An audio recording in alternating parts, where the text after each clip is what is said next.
Hello students. So again, this for the next lecture. Last time we have started with resultant of general force system, right? So we have done one numericals on that. I have given one question for homework. So let's discuss with that question which we have done last time. ना पहले वो चालू कर देते हैं एक बार, right?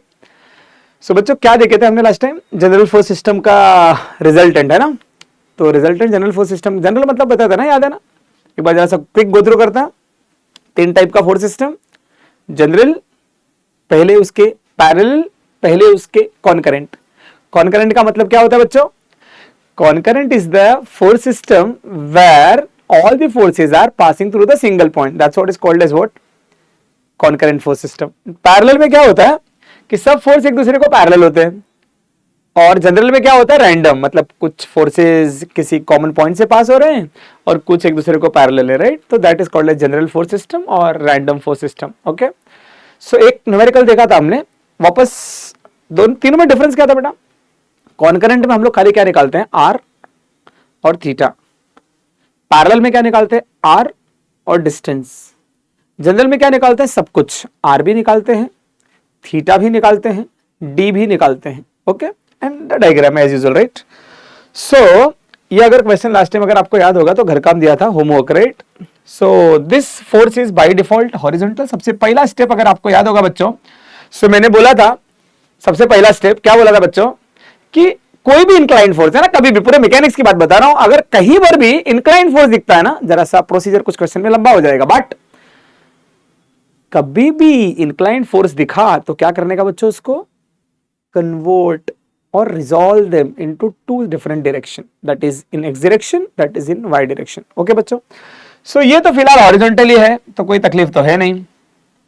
Okay, now ये वाला जो फोर्स है ना, ये वाला, this is my horizontal force, right?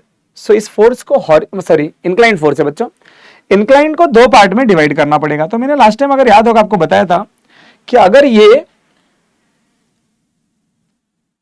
Point की तरफ आ रहा है ना, तो हमेशा उसको जरा सा दूर लेके जाने का, और उसकी प्रिंसिपल बताया था बेटा, by the principle of transmissibility of force.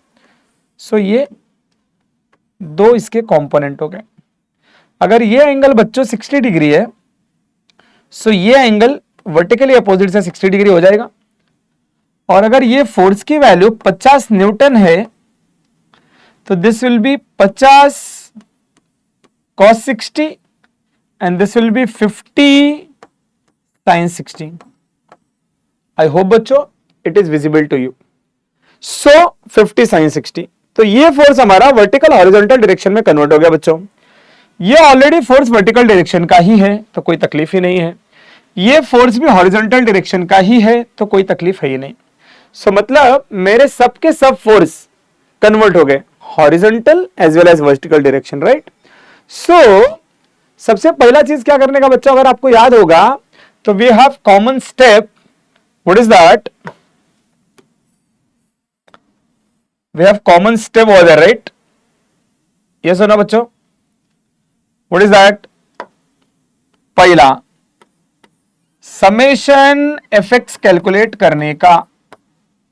Summation FX, summation FX में कितना फोर्स है बेटा? हॉरिजॉन्टल फोर्स एक है 120 और एक है 50 cos 60. तो इधर लिखने का 120 और 50 cos 60 चलेगा. तो मैंने बोला था बच्चों ऐड करना है, सबको ऐड करना है, लेकिन कैसे ऐड करना है? डायरेक्शन को ध्यान में रखते हुए. तो अगर डायरेक्शन को ध्यान में रखेंगे तो 120 राइट साइड में जा रहा है, 50 cos 60 भी राइट में जा रहा है, तो दोनों के सामने प्लस साइन हो जाएगा. तो मेरा आंसर क्या आएगा बच्चों? 120 प्लस 50 cos 60 का आंसर निकाल लेते हैं, ठीक है? So okay, so we have calci here. So if I calculate 50 cos 60, can you see this? What is the answer? 25. Okay बच्चों, it is visible to you? Okay, now so 50 cos 60 is nothing but 25. So you got what is this 120 plus 25 कितना आ गया बच्चों 145 that is positive positive का मतलब right side हो गया now दूसरा summation F Y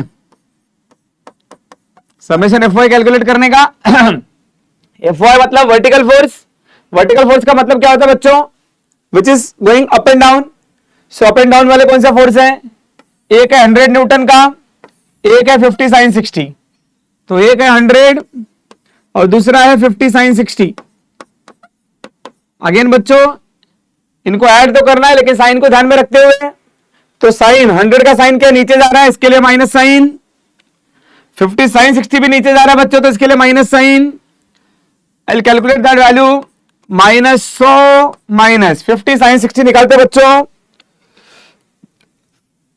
again 50 sine 60 what is the answer 25√3 decimal में डालो उसको 43.30 so I write that thing कितना आया था फिर से एक बार देख लेते हैं 43.30 तो इट इज 43.30 तो टोटल आंसर कितना आ गया बच्चों -143.30 okay now what is this is negative sign का मतलब क्या हो गया 143.30 negative sign shows that it is going downward so these are two things is that clear तो दो चीजें हमने निकाल लिया बच्चा अभी तीसरा चीज है ना बेटा तीसरा चीज क्या था बच्चों third thing is what is third one I'll just calculate resultant का value if you remember what is the resultant was root of summation fx square plus summation fy square so I'll calculate that value क्या होगा बच्चों 145 का square plus 143.30 का square you will add that again I use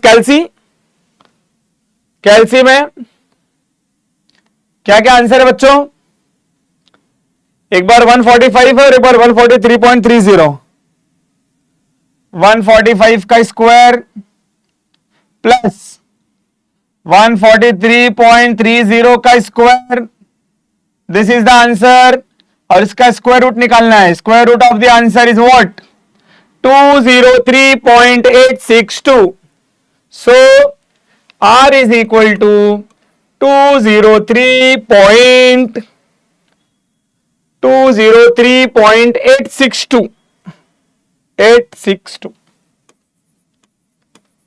this is the value all the forces are in Newton so we'll write here in Newton answer is in Newton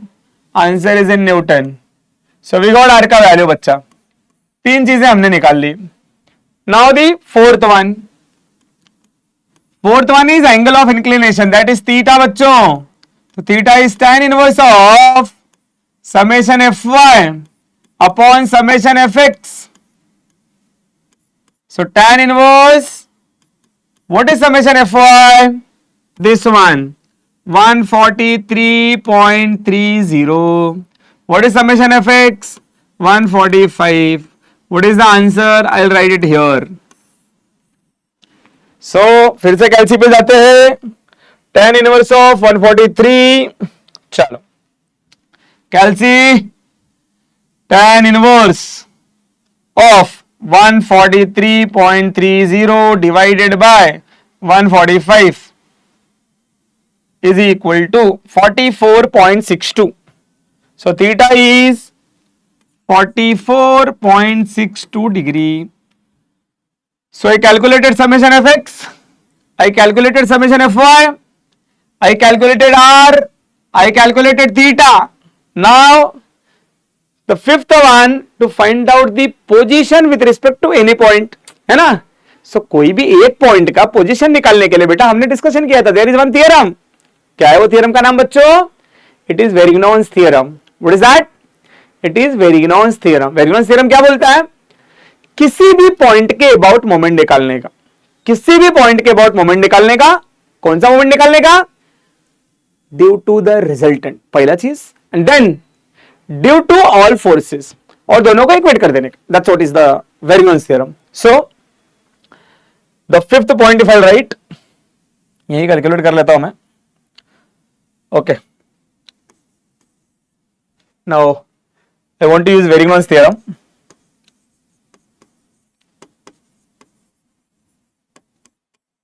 I'll repeat once again.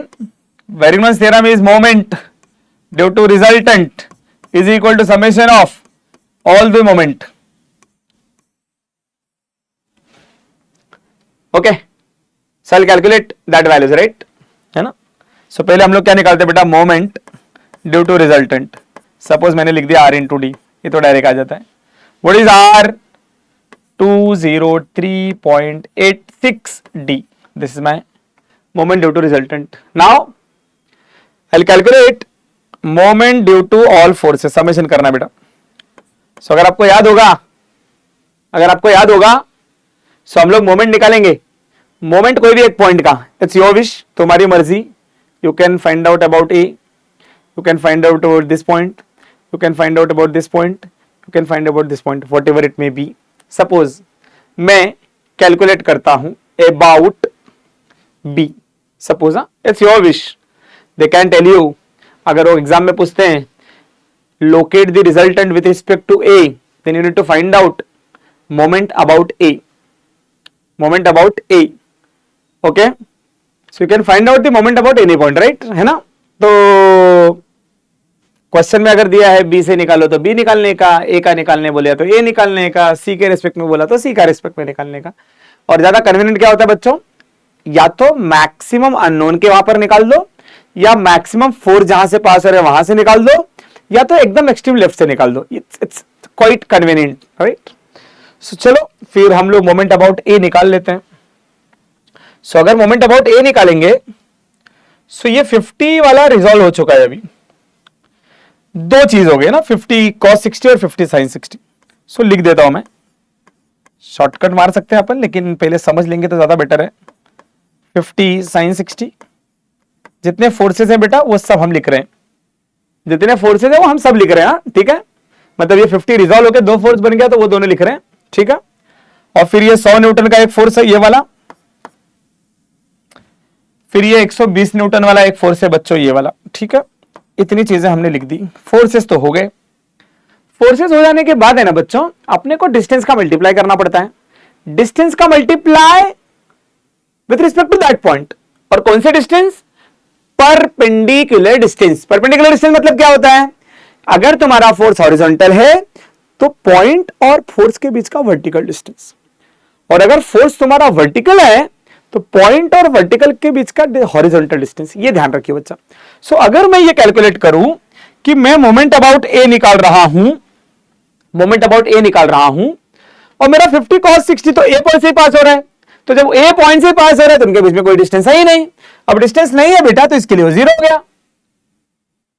50 sin 60 भी ए से ही पास हो रहा है तो वो distance भी zero हो गई. दो चीजें तो जीरो हो गई, तो उनको प्लस करो या माइनस करो कोई फर्क पड़ता नहीं है. अभी नेक्स्ट वन, 100 वर्टिकल फोर्स है, तो ए और वर्टिकल फोर्स के हॉरिजॉन्टल डिस्टेंस. तो बच्चों ये फोर्स इधर है, ये distance, this is horizontal distance. What is that? 20 centimetre, या if you want to convert into, है ना, मीटर, तो you need to divide by 100. If you want to convert into millimeter, then it will be multiplied by 10. So it's your wish. तो मैं directly लगता हूँ 100 into 20 हो गया बच्चों. और फिर कौन सा फोर्स बचा है? ये वाला बच गया, 120 वाला. सो 120 हॉरिजॉन्टल है. देखो इधर जरा ध्यान से, ये ध्यान से देखना बच्चों. 120 फोर्स हॉरिजॉन्टल है, 120 फोर्स हॉरिजॉन्टल है, और ये मेरा पॉइंट ए इधर है. सो ए और 120 के बीच का मुझे कौन सा चाहिए? हॉरिजॉन्टल फोर्स के लिए वर्टिकल डिस्टेंस बोला था बच्चों. क्या बोला था? Vertical distance. सो ये फोर्स और ये मेरा पॉइंट है. सो इसका मतलब इधर और इधर के बीच का डिस्टेंस चाहिए मुझे, दिस वन. तो वहां से नहीं निकाल सकते आप, तो we can find out from here और इधर तक. व्हाट आई विल डू, ये टोटल 40 है, दिस 40 है बेटा, ये 40 है, तो और मुझे ये डिस्टेंस चाहिए। अगर आप ये देख पा रहे होगे तो this is right angle triangle now. ये 30 डिग्री है और ये वर्टिकल है। अगर ये 30 है बच्चों तो ये वाला 60 डिग्री हो गया।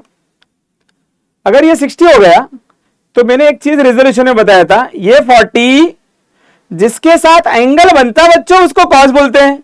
तो ये वैल्यू कितनी हो गई 40 cos 60 और ये वैल्यू कितनी हो गई बच्चों वर्टिकल 40 sin 60। सो इसका मतलब ये वर्टिकल डिस्टेंस कितना हो गया बच्चों 40 sin 60। क्यों? क्योंकि मुझे फोर्स और पॉइंट के बीच का, फोर्स मेरा हॉरिजॉन्टल है तो मुझे डिस्टेंस कौन सा चाहिए बच्चों वर्टिकल, इसलिए मैंने वो कन्वर्ट किया, right. So what is that 40 sin 60। Okay, is that fine. So मेरे को ये वैल्यूज तो हो गई, लेकिन अब मुझे क्या कैलकुलेट करना होता है बेटा डायरेक्शन। सो डायरेक्शन के लिए मैंने बताया था जिस पॉइंट पे अपन मोमेंट निकालते हैं उसका थंब वहां पे रखने का। सो मतलब मैं यहां पे रखूंगा ए पर, और ए पर फोर्स के डायरेक्शन में I will just rotate that. So it is clockwise, this is over, इधर तो पहुंचेगा नहीं मेरा हाथ, तो I will rotate like this way. It is here ना, ऐसा जा रहा है। सो मैं जरा ऊपर करके I will rotate like this way. So both the forces के वजह से जो वैल्यूज आ रहा है मोमेंट का वो दोनों क्या बच्चों क्लॉकवाइज है। सो क्लॉकवाइज के लिए what will put minus sign, ये आप सबको पता है। तो आई विल कैलकुलेट दिस, ये 0 हो गया, ये भी 0 हो गया, ये कितना हो गया -2000, ये वैल्यू 120 इंटू 40 साइन 60। चलो 120 इंटू 40 साइन 60, 120 है ना, 120 into 40 sine 60। Okay, what is the answer 4156.92, 4156.92, 4156.92। I'll calculate this value. What is the answer? 2000 add कर दोगे बच्चा तो it will come -6156.92। Okay, that is my unit. Is that clear to you all? Is that fine? So this is the moment. एक बार मुझे moment आ गया बच्चों। So if I want to locate that, मेरा moment is, make sure that my moment is what negative. Negative मतलब if you write positive it will 6156.92 clockwise. Okay, so we got these answers. Now moment is 615692. Your resultant, your summation fx, your summation fy, your r, your theta, your d निकालने का बाकी। So your fx is what 145 rightward,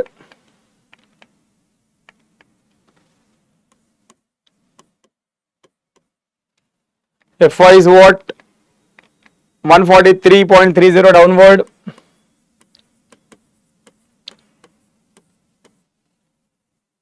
then resultant is what 203.862,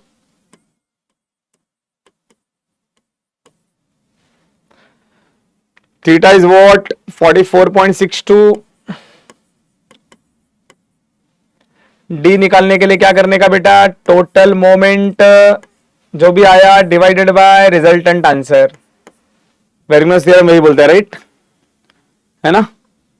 तो mr is what r into d, that is nothing but summation of total moment, yes or no? So you can find out d का value, what is this 6156.92, 6156.92 divided by r, r is what 203.86, 203.86. So I'll get d का value here 6156. I'll put in the calci now, 6156.9892,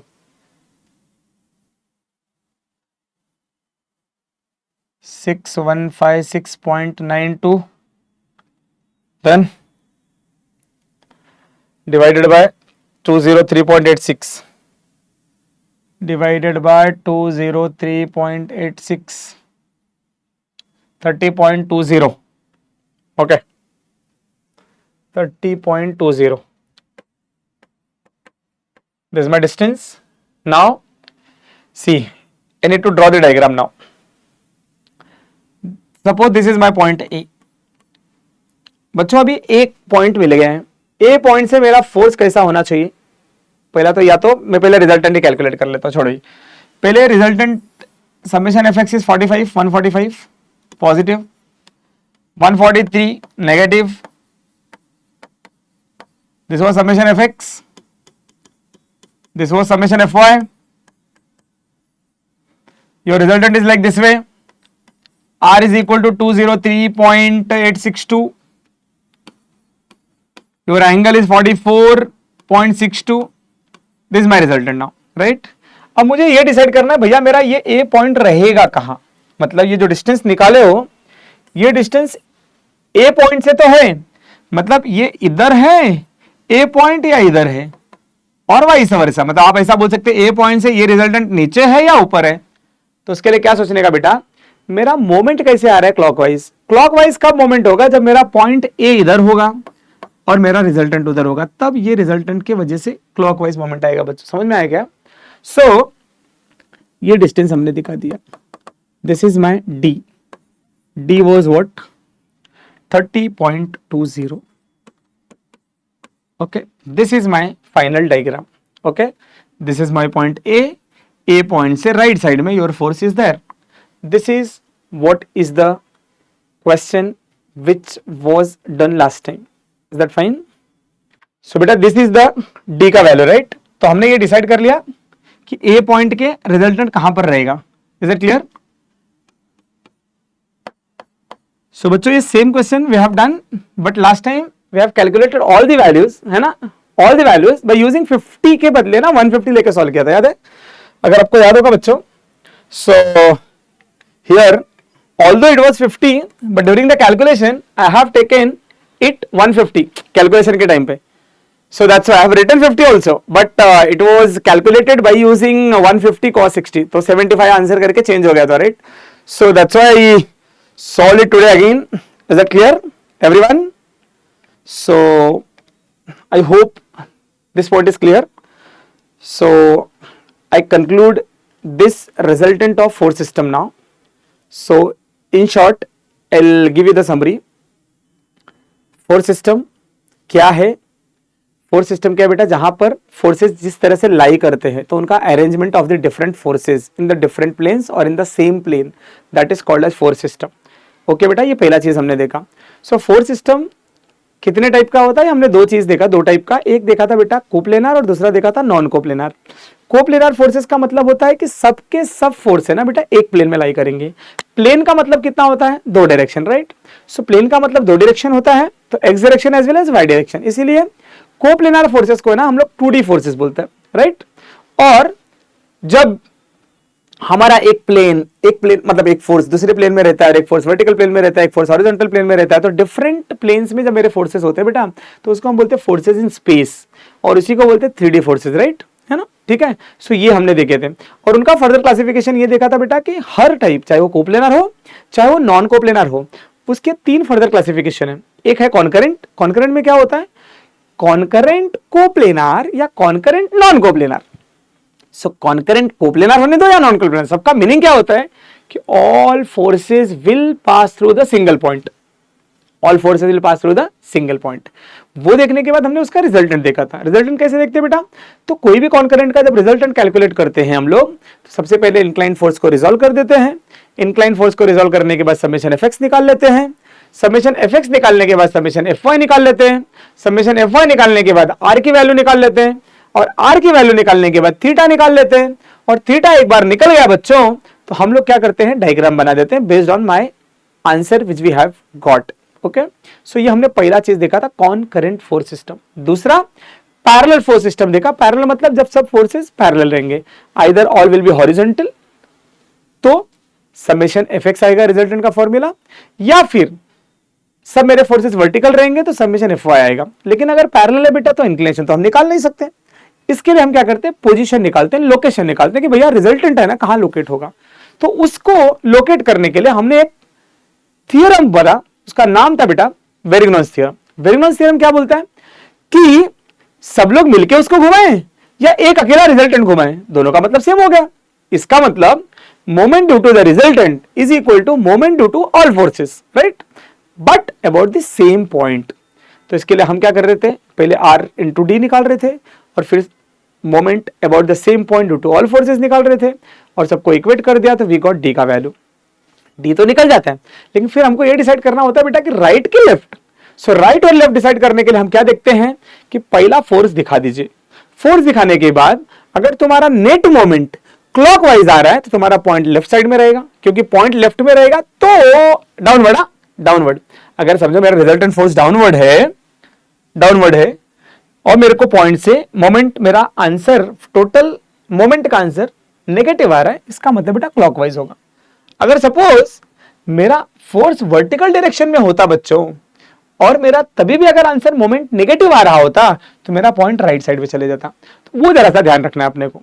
मैं फिर से एक बार बताता हूं बच्चों, क्या बोल रहा था बेटा मैं कि अगर सपोज मेरा net moment is coming negative और मेरे फोर्स अगर ऊपर है, मतलब क्लॉकवाइज मोमेंट आना चाहिए। इस फोर्स से क्लॉकवाइज मोमेंट कैसा आएगा बेटा, जब मेरा पॉइंट कहां रहेगा, राइट साइड में, तो मेरा फोर्सेस ऐसा घूमेगा, तो इसका मतलब मेरा पॉइंट राइट में होना चाहिए। लेकिन अगर मेरा फोर्स डाउनवर्ड है बच्चों तो मेरा पॉइंट लेफ्ट में रहेगा, तब उस पॉइंट के अबाउट मोमेंट क्या रहेगा, नेगेटिव। तो ये पहला चीज। दूसरा, अगर टोटल मोमेंट मेरा बच्चों पॉजिटिव आ रहा है, पॉजिटिव मतलब एंटी क्लॉकवाइज मोमेंट होना चाहिए। एंटी क्लॉकवाइज के लिए क्या, अगर सपोज मेरा फोर्स ऊपर की तरफ है तो मेरा पॉइंट जब लेफ्ट में रहेगा तो ही ये मोमेंट ऐसा आएगा, दैट इज एंटी क्लॉकवाइज।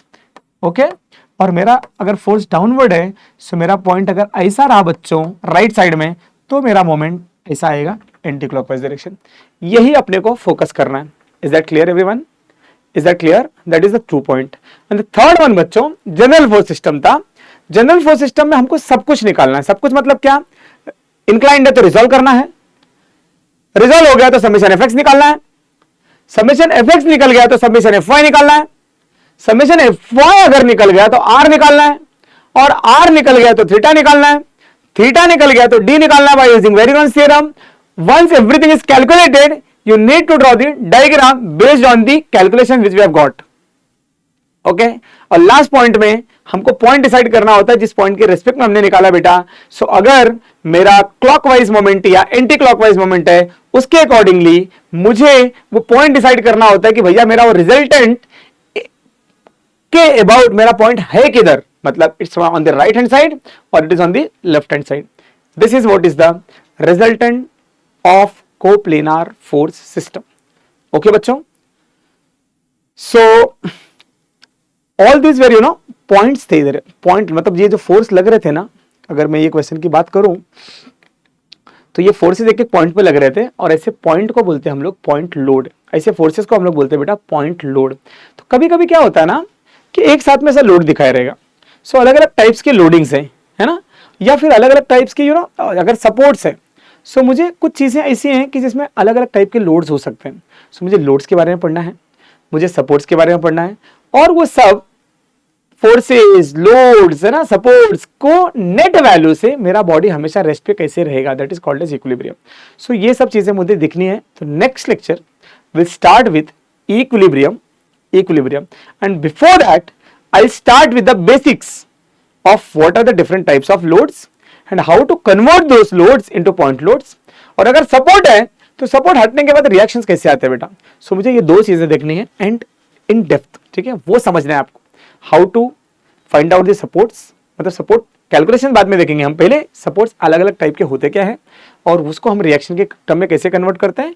दूसरा, अलग अलग टाइप के लोड्स कैसे होते हैं और उसको पॉइंट लोड में कैसे कन्वर्ट करना है। ओके बच्चों, तो नेक्स्ट लेक्चर में मिलते हैं with types of supports and with types of loads. Okay, thank you so much.